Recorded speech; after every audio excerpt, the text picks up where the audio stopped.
Eliminatórias sul-americanas, rodada de número 13.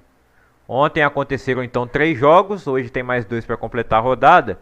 Então o Paraguai venceu por 1 a 0 o Chile, o jogo no Defensores del Chaco, lotado como sempre pela torcida paraguaia. É um estádio que a gente costuma ver bem vazio nos jogos de Libertadores sul-americano, mas sempre que é jogo da seleção, o povo paraguaio lota o estádio. E dessa vez eles viram a vitória da seleção contra o Chile. Gol marcado por Omar Alderete. O Paraguai e o Chile, que são duas das piores seleções do continente nesse momento. O Chile é o lanterna da competição das eliminatórias para a Copa do Mundo. Ele tem apenas 9 pontos no 10º lugar. E o Paraguai melhorou. Inclusive ganhou do Brasil nas eliminatórias. Fez um jogo ali na Copa América que não foi bom. Foi o melhor jogo do Brasil na Copa América, 4 a 1. Mas até então o Paraguai estava mal nas eliminatórias também. Vem se recuperando. E agora entrou na zona de classificação para a Copa do Mundo. O Paraguai que vai sediar um dos jogos em 2030. Aquela Copa do Mundo maluca que vem por aí, né, em 2030. Pode chegar inclusive a ter 64 seleções. A de 2026 já está confirmado que vai ter 48. Em 2030 pode ser que tenha 64. E é uma Copa do Mundo que vai ser disputada em 3 continentes diferentes. São 3 países na América do Sul. Um jogo no Paraguai, um no Uruguai e um na Argentina. Mas 2 países na Europa, Portugal e Espanha. E mais um na África, que é Marrocos, que é colado ali com Portugal e com a Espanha, pertinho. Então, por isso a candidatura inicial era só dos 3. Mas para fazer um agrado aí, em comemoração aos 100 anos de Copa do Mundo, vai ter Copa na América do Sul também. Em 2034 a Copa volta ao Oriente Médio, na Arábia Saudita. Enfim, eliminatórias para a Copa de 2026, também em 3 países. Estados Unidos, México e Canadá. O Paraguai é o 4º colocado aqui na América do Sul e no momento está se classificando diretamente para a fase de grupos. O Peru venceu por 3 a 1 a Bolívia, o jogo que aconteceu ali em paralelo ao jogo do Brasil. Ele começou um pouco depois e terminou depois também. E o Peru vence por 3 a 1 com o retorno de Paulo Guerreiro, a seleção peruana. Aos 41 anos de idade, o Guerreiro volta à seleção peruana. Ele que é um dos maiores ídolos, se não o maior ídolo da seleção peruana.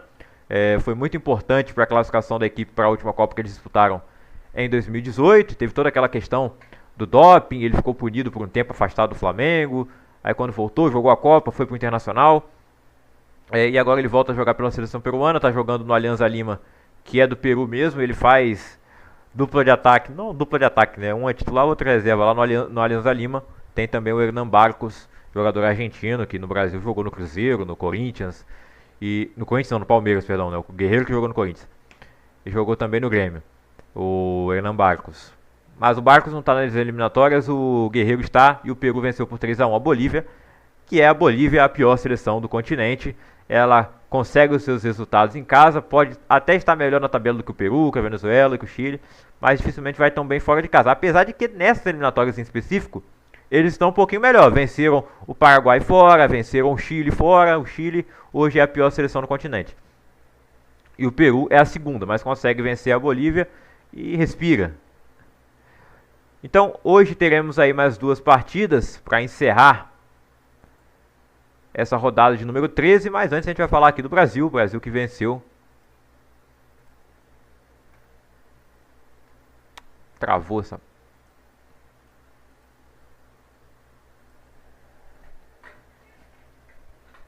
Caraca, mano.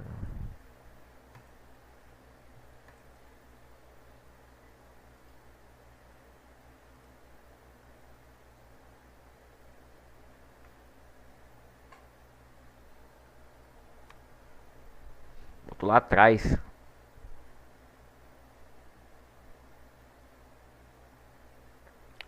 O Brasil que venceu por 2 a 1 a Colômbia. Num jogo muito pegado no Mané Garrincha. A Colômbia fazendo ali o antijogo clássico, batendo o quanto dá ali. A arbitragem bem conivente, demora muito para dar cartão. A seleção brasileira jogou melhor e venceu, mas não quer dizer que tenha jogado muito bem. Jogou melhor que a Colômbia porque a seleção brasileira tentou jogar. A Colômbia tentou não deixar o Brasil jogar e por um tempo conseguiu. O Brasil sai na frente bem rapidinho. Aos 6 minutos de jogo, o Rafinha abre o placar com gol de pênalti. Pênalti sofrido pelo Vinícius Júnior. Um bom lançamento do Rafinha para o Vini Júnior. Ele ganha na velocidade. Quando entra na área, o zagueiro da Colômbia chega atrasado e sem necessidade nenhuma faz o pênalti. Vi gente falando que não foi, mas eu acho que foi sim. O zagueiro foi imprudente. Era um lance onde o Vinícius estava sozinho, era difícil fazer o gol, não tinha ninguém chegando. Ele poderia recuperar a bola de outra maneira, tinha gente da Colômbia chegando, não tinha gente do Brasil, estava mais atrás. Ele faz o pênalti, o Rafinha bate bem, desloca o goleiro e faz 1 a 0 para a seleção brasileira. Aí o Brasil tem os problemas com a lesão do Gerson, que vem jogando muito bem, ia para o seu 4º jogo seguido como titular da seleção, vive um momento espetacular no Flamengo. Infelizmente ele sai machucado e o Joelinton entra no lugar dele. Esperávamos que ele fosse sair bem ao lado do Bruno Guimarães, por eles estarem tão bem entrosados lá no Newcastle, jogam juntos já há alguns anos. O Newcastle foi campeão da Carabao Cup no domingo, com uma grande partida do Joelinton, uma boa partida também do Bruno Guimarães, que é o capitão do time. Mas o Joelinton não entrou bem nesse jogo. Ele perde a bola no lance do gol da Colômbia. O James Rodrigues vê o Luiz Dias sozinho na ponta esquerda. Ele domina e bate no canto do goleiro Alisson, seu companheiro de Liverpool. E empata o jogo no segundo tempo. Então começa com 1 a 1. E aí temos mais problemas de lesão. No caso teve uma convulsão ali do zagueiro Sanchez, Davinson Sanchez, da seleção colombiana. Ele se choca de cabeça com o Alisson, com a testa do Alisson. E aí os dois são substituídos. Chegou a ter 7 substituições do lado do Brasil. A Colômbia teria direito também a 7 substituições, mas usou apenas 4, por opção do treinador.